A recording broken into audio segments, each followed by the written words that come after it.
கர்த்தருடைய பரிசுத்த நாமத்திற்கு மகிமை உண்டாவதாக. இந்த நாளிலும் கர்த்தர் நம்மோடு பேசுகிற வார்த்தை லூக்கா எழுதின சுவிசேஷம் 10வது அதிகாரம் 19வது வசனம். லூக்கா 10வது அதிகாரம் 19வது வசனம். இதோ சர்ப்பங்களையும் தேள்களையும் மிதிக்கவும் சத்ருவனுடைய சகல வல்லமையை மேற்கொள்ளவும் உங்களுக்கு அதிகாரம் கொடுக்கிறேன். ஒன்றும் உங்களை சேதப்படுத்த மாட்டாது.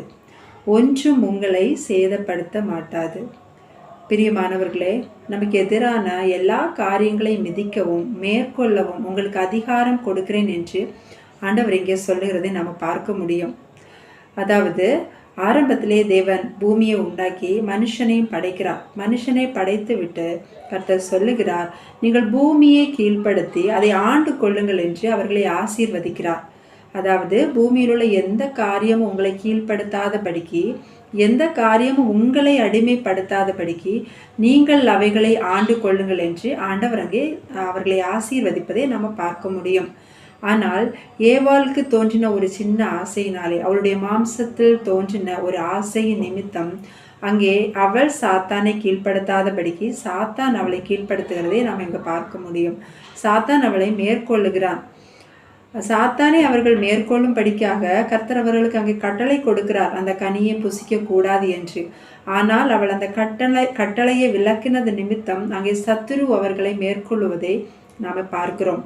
மகிமையினாலும் கனத்தினாலும் முடிசூட்டப்பட்ட அந்த மனிதன் அந்த மகிமையை, அந்த அதிகாரத்தை, அந்த ஆளுகையை அங்கே இழந்து போகிறான். அதே போட்டுதான் பிரியமானவர்களே, இன்று அநேக காரியங்களிலே நாமும் அடிமைப்பட்டிருக்கிறோம். அநேக காரியங்கள் நம்மையும் மேற்கொள்கிறது.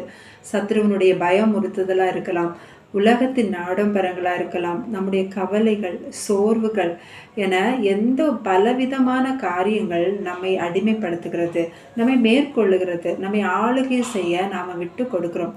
இவற்றின் விளைவு என்ன? ஒரு நெருக்கப்பட்ட, ஒரு சேதமடைந்த, ஒரு மகிழ்ச்சியற்ற வாழ்க்கையாக இருக்கிறது. இப்படிப்பட்ட சூழ்நிலை மேல் இருக்கிற நம்மை பார்த்துதான் ஆண்டவர் சொல்லுகிறார், இதோ அனைத்தையும் மிதிக்கவும் மேற்கொள்ளவும் நான் உங்களுக்கு அதிகாரம் கொடுக்கிறேன், ஒன்றும் உங்களை சேதப்படுத்த மாட்டாது என்று சொல்லுகிறார். இதற்காக என் தேவன் செய்த காரியம்தான் என்ன? தேவன் மாம்சத்திலே வெளிப்பட்டார். இதைத்தான் வசனம் சொல்லுகிறது. 1 தீமோத்தேயு 3வது அதிகாரம் 16வது வசனத்திலே தேவன் மாம்சத்திலே வெளிப்பட்டார் என்று நாம் அங்கே பார்க்கிறோம். அவர் கர்த்தர், அவர் சர்வ வல்லமை உள்ள தேவன். அவர் சொல்ல ஆகும், அவர் கட்டளையிட நிற்கும், அவர் செய்கிறதை தடுப்பவன் யார் என்று வேதம் சொல்லுகிறது. அப்படிப்பட்ட தேவன் எதற்காக மாம்சத்திலே வெளிப்பட்டார் என்றால், வசனம் சொல்லுகிறது எபிரேயர் 2வது அதிகாரம் 14வது வசனத்திலே, பிள்ளைகள் மாம்சத்தையும் இரத்தத்தையும் உடையவர்களாய் இருக்க அவரும் அவர்களைப் போல மாம்சத்தையும் இரத்தத்தையும் உடையவர் ஆனார் என்று. அதாவது அவருடைய பிள்ளைகளாகிய நாம மாம்சத்தையும் இரத்தத்தையும் உடையவர்களாக இருக்கிறபடி அவரும் அதே போன்று மாம்சத்தையும் இரத்தத்தையும் உடையவர் ஆனார் என்று. எந்த மாம்சமும் இரத்தமும் அந்த ஆளுகையை, அந்த அதிகாரத்தை இழந்ததோ அதே மாம்சத்தையும் இரத்தத்தையும் உடையவராக அவர் பிறந்து, அவர் வந்தார், இந்த உலகத்திலே வந்து நமக்காக வாழ்ந்து அந்த ஆளுகையை நமக்கு திரும்ப மீட்டு கொடுத்தார். அவர் நினைத்தால் அவர் எப்படி வேண்டுமானாலும் நமக்கு மீட்பை தந்திருக்க முடியும். ஆனால் ஆண்டவர் நம்மை போல, என்னை போல, உங்களைப் போல அந்த பாவ மாம்ச சாயலிலே வந்தார். வந்து அவர் சத்ருவுக்கு அடிபணியாமல் சத்ருவனுடைய சகல வல்லமைகளையும் அதிகாரங்களையும் உரிந்து கொண்டு அவனை மிதித்து அவர் சிலுவையிலே வெற்றி சிறந்தார் என்று நாமே பார்க்கிறோம். இது எதற்காக என்றால், நாம் அவரிடத்தில் பெற்றுக்கொண்ட அந்த மீட்பை உணர்வதற்காக மட்டுமல்ல, அவரை நாம பின்பற்றுவதற்காக. அவரை நாம பின்பற்றி, அவர் வாழ்ந்த வாழ்க்கையை நாம பின்பற்றி அதே போல ஒரு ஜெயமுள்ள வாழ்க்கையை வாழ்வதற்காகத்தான் ஆண்டவர் நம்மை போல மாம்ச சாயலிலே, மனித சாயலிலே வந்தார். ஆண்டவர் இயேசு கிறிஸ்து சீஷர்களிடம் சொல்லுவார், சீஷர்களை அழைக்கும் போது, என் பின்னே வாருங்கள், நீ என்னை பின்பற்றி வா, நீ எனக்கு பின் சென்று வா என்றெல்லாம் அழைப்பார். இயேசு கிறிஸ்து நமக்கும் விடுக்கிற அழைப்பு அதுதான். நாம் அவரை பின்பற்றுவதற்காகத்தான் அவரும் நம்மை போல வாழ்ந்துவிட்டு அந்த மாதிரியை நமக்கு வைத்துவிட்டு போயிருக்கிறார். நம்முடைய கால்கள், நம்முடைய கண்கள், நம்முடைய சிந்தை எதை பின்பற்றுகிறதோ அதுதான் நம்மை ஆளுகை செய்கிறது. நாம் அதற்கு தான் அடிமையாக இருக்கிறோம். மாறாக அதுவே நாம் கிறிஸ்துவை பின்பற்றுகிறவர்களாக இருந்தால், அவருடைய சிந்தையை பின்பற்றுகிறவர்களாக இருந்தால், அவருடைய வழியை பின்பற்றுகிறவர்களாக இருந்தால் அதுதான் நம்மை ஆளுகை செய்யும், அதுதான் நம்மை மேற்கொள்ளும். வேதம் சொல்லுகிறது, அந்த வழியை பின்பற்றுகிற, அதாவது அந்த வழியில் நடக்கிறவர்கள் பேதையராய் இருந்தாலும் திசை கெட்டு போவதில்லை என்று ஏசாயா தீர்க்கதரிசியின் புஸ்தகம் 35வது அதிகாரம் 8வது வசனத்திலே நாம் இதை வாசிக்க முடியும். அந்த வழியில் நடப்பவர்கள் பேதையராய் இருந்தாலும் திசை கெட்டு போவதில்லை என்று. அதாவது எந்த சூழ்நிலையா இருந்தாலும், எப்படிப்பட்ட நேரத்திலும் உலகத்துக்கோ சாத்தானுக்கோ நான் பணிய மாட்டேன் என்று அவர் மேல் நாம் நம்பிக்கை உள்ளவர்களாக இருந்தால் அவர் நம்மை திசை கெட்டு போகவே விடமாட்டார். அவருடைய பிள்ளைகளா இருக்கிற நமக்கு சத்ருவினால் சோதனை நெருக்கம் வருவது நிச்சயம். இயேசு கிறிஸ்து கூட உலகத்தில் இருந்த போது அவரை பார்த்து வானத்திலிருந்து ஒரு சத்தம் உண்டாகிறது. பிதா அவரை பார்த்து சொல்லுகிறார், இவர் என்னுடைய நேச குமாரன், இவரில் நான் பிரியமா இருக்கிறேன் என்று. உடனே சாத்தான் சோதனையோடு வருகிறான் இயேசுவினிடத்தில் வந்து அவனை பணிந்து கொள்ளும்படி சொல்லுகிறான். இந்த உலகத்தையும் உலகத்தின் ராஜ்யத்தையும் மகிமையும் மேன்மைகளையும் ஆண்டவருக்கு காண்பித்து கொடுத்து, நீர் என்னை சாஷ்டாங்கமாய் விழுந்து பணிந்து கொண்டால் இவை அனைத்தையும் உமக்கு தருகிறேன் என்று சொல்லி இயேசுவை அங்கே சோதிப்பதை நம்ம பார்க்க முடியும். ஆனால் இயேசு கிறிஸ்து சொல்லுவார், அப்பாலே போ சாத்தானே, கர்த்தரை பணிந்து கொண்டு அவர் ஒருவருக்கே ஆராதனை செய்வாயாக என்று எழுதி இருக்கிறதே என்று சொல்லி அங்கே சத்ருவை அதட்டுவதை, சாத்தானை அதட்டுவதை நம்ம பார்க்க முடியும். உடனே பிசாசு அவரை விட்டு விலகி போனான். தேவதூதர்கள் வந்து அவருக்கு பணிவிடை செய்கிறார்கள், அவரை கனப்படுத்துகிறார்கள், அவர் கனத்தை பெற்றுக்கொள்ளுகிறார். அந்த இயேசு கிறிஸ்து மனிதனாய் இருந்த போது ஆவியினாலே நிறைந்து வசனத்தை கொண்டுதான் சத்ருவை மேற்கொண்டார், சாத்தானை மேற்கொள்ளுகிறார். ஆவியானவராலே வசனத்தை கொண்டுதான் மேற்கொள்ளுகிறார்.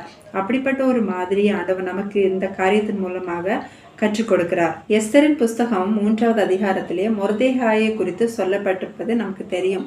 மொர்தேகாய் அகாஸ்வேரு ராஜாவின் அரண்மனை வாசலில் இருக்கிற ஒரு ஊழியக்காரனாக காணப்படுகிறான். அவன் ராஜாவுக்கு ஒரு உண்மையான ஊழியக்காரனா அங்கே இருக்கிறான். அவன் அப்படி இருக்கும்போது ஆமான் என்று சொல்லக்கூடிய ஒரு மனிதனை குறித்தும் அங்கே நாம பார்க்கிறோம். அந்த ஆமானை அந்த ராஜாவுடைய எல்லா ஊழியக்காரர்களும் வணங்கி அவனை நமஸ்கரிக்கிறார்கள். ஆனால் இந்த மொர்தேகாய் மட்டும் அந்த ஆமானை வணங்கவில்லை என்று நாம் அங்கே பார்க்கிறோம். தொடர்ந்து இந்த காரியம் நடந்து கொண்டே இருக்கிறது. அவர்கள் அனைவரும் ஆமான் போகும்போதும் வரும்போதும் அவனை வணங்கி நமஸ்கரிக்கிறார்கள். ஆனால் இந்த மொர்தேகாய் மட்டும் வணங்கவே இல்லை. அதை குறித்து ஊழியக்காரர்கள் அவனிடம் கேட்கும்போது அவன் சொல்லுகிறான், தான் ஒரு யூதன் என்று அவன் அங்கே அறிவிக்கிறான். எஸ்தர் 3வது அதிகாரம் 4வது வசனத்தில் சொல்லப்பட்டிருக்கிறது, தன் யூதன் என்று அவன் அவர்களுக்கு அறிவித்தான் என்று. அதாவது அவன் தான் யூதன் என்றும் அதனால் அவனை வணங்கவில்லை என்றும் அவன் அங்கே அறிவிக்கிறான். ஏனென்றால் அதே அதிகாரம் 3வது அதிகாரம் 10வது வசனத்தில் சொல்லப்பட்டிருக்கிறது, ஆகாகியனான அம்மதத்தாவின் குமாரனும் யூதரின் சத்ருவுமாகிய ஆமான் என்று. இந்த ஆமான் யூதரின் சத்ருவாக அங்கே காணப்படுகிறான். ஆகவே இந்த மொர்தேகாய் அந்த ஆமானை வணங்கவில்லை என்று அங்கே சொல்லுகிறான்.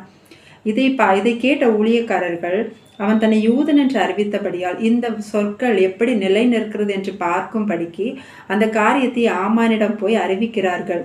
அவன் தன்னை யூதன் என்று சொல்லி ஆமானை வணங்காததை குறித்து அவனுக்கு அறிவிக்கிறார்கள். இதை கேட்ட உடனே ஆமான் மூர்க்கம் அடைகிறான் என்று பார்க்கிறோம். மொர்தேகாய் மேல் அவ்வளோ ஒரு கோபம் ஆமானுக்கு. அவனை எப்படியாவது ஒழிக்க வேண்டும் என்று திட்டம் பண்ணுகிறான். அதாவது தான் யூதனா இருந்தபடியால் என்னுடைய சத்ருவை வணங்க மாட்டேன் என்று அந்த இடத்தில் ஆமான் முடிவெடுத்த போது அது எப்படி நிலை நிற்கிறது என்று பார்க்கும்படிக்கு அது ஒரு சோதனை மாதிரி அதை போய் ஆமானிடத்தில் அறிவிக்கிறார். அது ஒரு சோதனை மாதிரி அங்கே மொர்தேகாய்க்கு வருகிறது. அதை போய் ஆமானிடத்தில் அறிவிக்கும் போது ஆமான் மொர்தேகாயையும் அவனுடைய ஜனங்களையும் கொலை செய்யும்படி திட்டம் பண்ணுகிறான். அவன் மேல் மூர்க்க வெறி கொண்டவனாய் அவன் அந்த யூத குலத்தையே அழிக்கும்படியா அவன் திட்டம் கொள்ளுகிறான். ஆனாலும் அவ்வளவு நெருக்கப்பட்ட சூழ்நிலையிலுமே அந்த மொர்தேகாய் அவனை வணங்கவோ நமஸ்கரிக்கவோ இல்லை. தொடர்ந்து கர்த்தருக்காக வைராக்கியமா இருக்கிறான். கர்த்தரிடத்தில் போய் உபவாசிக்கிறான். ஆமான் அவனை நெருக்க மொர்தேகாய் ராஜாவினால் கனம் பண்ணப்படுகிறான், கனத்தை பெற்றுக்கொள்ளுகிறான். அவன் ஆமான் நினைத்த காரியம் கடைசி வரை நடக்கவில்லை. மொர்தேகாயை குறித்து ஆமானுடைய மனைவி சொல்லுகிற ஒரு வார்த்தையை நம்ம பார்க்க முடியும். எஸ்தரின் புஸ்தகம் 6வது அதிகாரம் 13வது வசனத்தில், அவன் யூத குலமானால் நீர் அவனை மேற்கொள்ளாமல் அவனுக்கு முன்பாக தாழ்ந்து போவது நிச்சயம் என்று அங்கே சொல்லப்பட்டிருக்கிறது. அதாவது மொர்தேகாய் யூத குலமானால் நீர் அவனை மேற்கொள்ளாமல் தாழ்ந்து போவது நிச்சயம் என்று ஆமானின் மனைவி அங்கே சொல்லுகிறார். பிரியமானவர்களே, நம் யூத குலமானால் நமக்கு முன்பாக சத்துரு தாழ்ந்து போவது நிச்சயம்.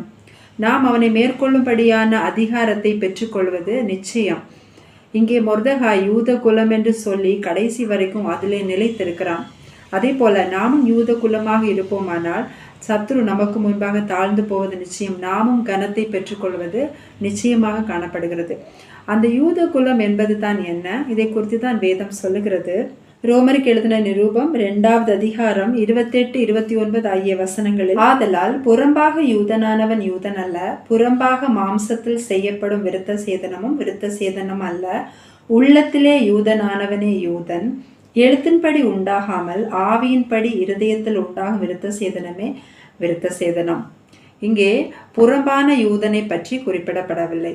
புறம்பாக யூதனானவன் யூதன் அல்ல, உள்ளத்திலே யூதனானவனே யூதன் என்றும், ஆவியின்படி இருதயத்தில் உண்டாகும் விருத்த சேதனமே விருத்த சேதனம் என்று சொல்லப்பட்டிருக்கிறது. புறம்பாக மாம்சத்தில் செய்யப்படும் விருத்த சேதனம் விருத்த சேதனம் அல்ல என்று இங்கே பார்க்கிறோம்.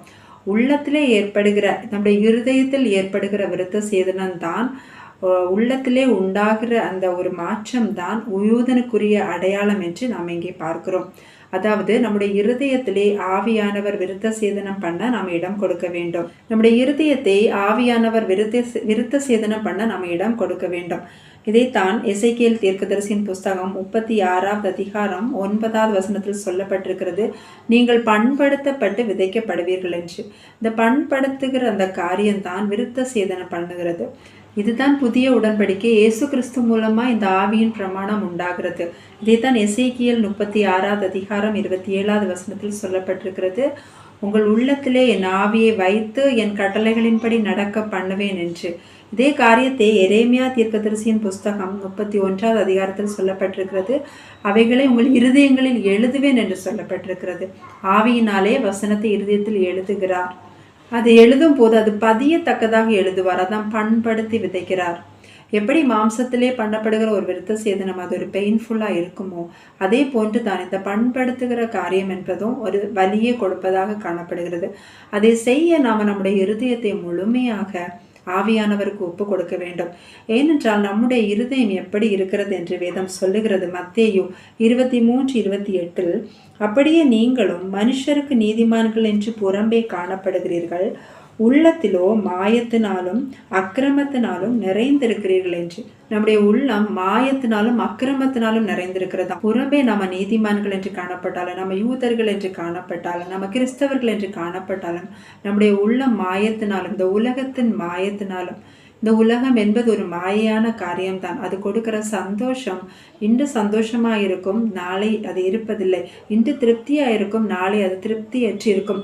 அப்படிப்பட்ட மாயையினாலும் நம்முடைய பாவ அக்கிரமங்களினாலும் நிறைந்திருக்கிற அந்த இருதயம் அப்படியே இருக்குமானால் அதில் சத்ருவுடைய ஆளுகை தான் இருக்கும்.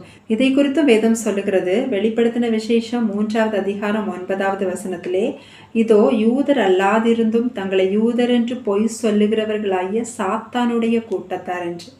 அதாவது உள்ளத்திலே யூதன் இல்லாமல் பொய் சொல்லுகிறவர்கள், அதாவது புறம்பே நீதிமான்கள் என்று காணப்படுகிறவர்கள், புறம்பே கிறிஸ்தவர்கள் என்று சொல்லிக்கொண்டு உள்ளத்தில் எந்த மாற்றமும் இல்லாதவர்களை குறித்து அவர்கள் சாத்தானுடைய கூட்டத்தார் என்று பார்க்கிறோம். அப்படி என்றால் அவனுடைய ஆளுகை தான் நம்மேல் இருக்கும், அவனுடைய ஒரு அதிகாரம் தான் நம்மேல் இருக்கும். அப்படி இல்லாதபடிக்குத்தான் ஆண்டவர் அந்த இருதயத்தை கேட்கிறார். நம்முடைய இருதயத்தை முழுமையாக ஆண்டவருக்கு நாம் அர்ப்பணிக்க வேண்டும். அவர் விருத்த சேதனம் செய்ய, அவர் பண்படுத்தி விதைக்க, அவர் விதைக்கிற அந்த விதையாகிய வசனம் நம்முடைய இருதயத்தில் போய் பலன் கொடுக்க வேண்டும் என்றால் அதற்கேற்ற நிலமாக அந்த இருதயம் மாற வேண்டும். அதை ஆவியானவர் தான் செய்கிறார். அவர் கொடுக்கிற சிற்றையை ஏற்றுக்கொண்டு சில துன்பங்களை நம்ம சகித்து கொண்டு, அதாவது நீதி நிமித்தம் துன்பப்பட்டால் பாக்கியவான்களாக இருப்பீர்கள் என்று வசனத்தில் வாசிக்கிறோம். அதை ஏற்றுக்கொண்டு நாம கர்த்தருக்கு நம்முடைய இருதயத்தை நம்ம ஒப்பு கொடுக்கும் போது அவர் நம்முடைய இருதயத்தை விருத்த சேதனம் செய்கிறார். எல்லா அசுத்தங்களையும் அவர் அகற்றுகிறார். நம்முடைய இருதயம் அவருடைய ஆவியினாலும் அவருடைய வார்த்தையினாலும் நிரப்பப்படுகிறது. ஆகவே தான் தாவீது சொல்லுவார், நான் உபத்திரவப்பட்டது நல்லது, அதனால் உமது பிரமாணங்களை கற்றுக்கொண்டேன் என்று. கர்த்தருக்காக உபத்திரவம், துன்பம், சிட்சையை சகித்தோம் என்றால் நாம் பாக்கியவான்களா இருப்போம். இயேசு கிறிஸ்து சத்துருவை வணங்காமல் பணியாமல் அவன் கொடுத்த ஆஃபர், அவன் காண்பித்த எல்லா மேன்மையும் அசட்டை பண்ணினார். மொர்தெகாய் சத்ருவின் பயமுறுத்தலுக்கு அஞ்சாமல் கடைசி வரை அந்த யூதன் என்கிற நிலைமையில நிலைத்திருந்தபடியால் தொடர்ந்துள்ள அதிகாரங்கள் நம்ம வாசித்தோம் என்றால் அவன் அந்த ராஜாவால் கனத்தை பெறுகிறான். அதுபோல நமக்கு சத்ருவா இருப்பவன் பிசாசு. நம்ம அவனுடைய பயமுறுத்தலுக்கு அஞ்சாமல் அவனுடைய ஆளுகைக்கு நம்மை பணியாமல் நம்ம தொடர்ந்து நாமும் நம்முடைய ராஜாவுக்கு கீழ்ப்படிந்து அதிலே நாம நிலைத்திருந்தோம் என்னால் நம்முடைய ராஜாவினால் நாமும் கனம் அடைவோம். அவருடைய ஆவியினாலும் அவருடைய வார்த்தையினாலும் நிரம்ப நிரம்ப அவருடைய ஆளுகை, அவருடைய வல்லமை நம்மை ஆளுகை செய்கிறது, நம்மேல் வல்லமையாக கிரியை செய்கிறது. அப்பொழுது எதிரான எந்த காரியமும் நமக்கு முன்பாக நிற்க முடியாது. அவர் நமக்குள்ளே வல்லமையாக கிரியை நடப்பித்து அவையெல்லாம் ஒன்றும் இல்லாதபடிக்கு செய்வார். அவை ஒன்று நம்மை படுத்த மாட்டாதபடிக்கு ஆண்டவர் நமக்குள்ளே கிரியை செய்வார். அவருடைய ஆவியினாலே வசனத்தை கொண்டு நம்ம முற்றிலும் ஜெயம் பெறுகிறவர்களாக காணப்படுவோம். இப்படிப்பட்ட ஒரு வாழ்க்கைக்கு நம்ம ஒவ்வொருவரையும் அர்ப்பணிப்போம். நம்முடைய இருதயத்தை ஆவியானவர் கையிலே கொடுப்போம். நான் அல்ல, கிறிஸ்துவே என்னில் வாழ்கின்றார் என்று அவரை நம்பி நாம் ஒப்பு கொடுக்கும் போது கிறிஸ்து நமக்காக மீட்டு கொடுத்த அந்த வல்லமை, அவர் நமக்காக மீட்டு கொடுத்த அந்த ஆளுகை நமக்குள்ளே கிரியை செய்யும். சத்துருடைய எந்த ஒரு சூழ்ச்சியோ எந்த ஒரு வல்லமையோ நம்மை ஒன்றும் செய்ய முடியாது. இந்த ஒரு நம்பிக்கையோடு நம்ம தொடர்ந்து முன்னோக்கி செல்வோம். கர்த்தர் நம்ம ஒவ்வொருவரையும் இந்த வார்த்தைகள் மூலமாக ஆசீர்வதிப்பாராக. ஆமென். ஜெபிக்கலாம். எங்கள் நல்ல தகப்பனே, இந்த நேரத்திற்காக உமக்கு நன்றி செலுத்துகிறோம் ஆண்டவரே. உம்மை துதிக்கிறோம் அப்பா, உம்மை ஸ்தோத்தரிக்கிறோம். நீங்கள் எங்களுக்கு பெற்றுக் கொடுத்த வல்லமைக்காக, ஆளுகைக்காக உமக்கு நன்றி ஆண்டவரே. நாங்கள் அதை உணர்ந்து கொண்டு உமக்கு இடம் கொடுக்க எங்களுக்கு உதவி செய்யுங்கப்பா. நான் நல்ல, கிறிஸ்துவே என்னில் வாழ்கின்றார் என்கிற அந்த உணர்வை எங்களுக்கு தாரும் ஆண்டவரே. உமக்கு இடம் கொடுக்கவும், உங்களுடைய வசனத்துக்கு இடம் கொடுக்கவும் அப்பா, எங்களுடைய இருதயத்தை உங்கள் பாதத்திலே நாங்கள் ஒப்பு கொடுக்குறோம்ப்பா. எல்லா காரியங்களையும் நாங்கள் மேற்கொள்ளவும், ஒரு கனமுள்ள வாழ்க்கை வாழவும், ஒரு வெற்றி உள்ள வாழ்க்கை வாழவும் அப்பா எங்களுக்கு நீங்கள் உதவி செய்யுங்க. நாங்கள் பிரயாசப்பட்டது போதும் ஆண்டவரே, நாங்கள் அலைந்தது போதும் ஆண்டவரே. இனி நாங்கள் அல்லப்பா, நீங்கள் எங்களுக்குள்ள வல்லமையாக கிரியை செய்யுங்க. உம்முடைய ஆளுகை, உம்முடைய வல்லமை எங்களுக்குள்ளே கிரியை செய்வதாக இந்த நேரத்தில் அப்பா எங்களை தாழ்த்துக்கிறோம். உங்கள் சமூகத்தில் நீங்கள் எங்களை ஏற்றுக்கொண்டு உம்முடைய நாம மகிமைக்காக ஒவ்வொரு நாளும் எங்களை நடத்துங்க. எங்கள் இருதயத்தை பண்படுத்துங்க ஆண்டவரே. உம்முடைய வசனத்தை எங்கள் இருதயத்துக்குள்ள விதைக்கப்படுவதாக ஒவ்வொரு நாளும் ஆவியினாலும் வசனத்தினாலும் நிறைந்தவர்களாய் உம்முடைய அதிகாரத்தை கொண்டு சத்துருடைய எல்லா அதிகாரத்தையும் நாங்கள் மேற்கொள்ள, எல்லா வல்லமைகளையும் மேற்கொள்ள, ஒன்றும் இல்லாதபடிக்கு ஆக்க அப்பா எங்களுக்கு அனுகிரகம் செய்யுங்க. உடைய நாம மகிமைப்படுவதாக மீட்பர் இயேசுவின் நாமத்திலே ஜெபிக்கிறோம் பிதாவே. ஆமென்.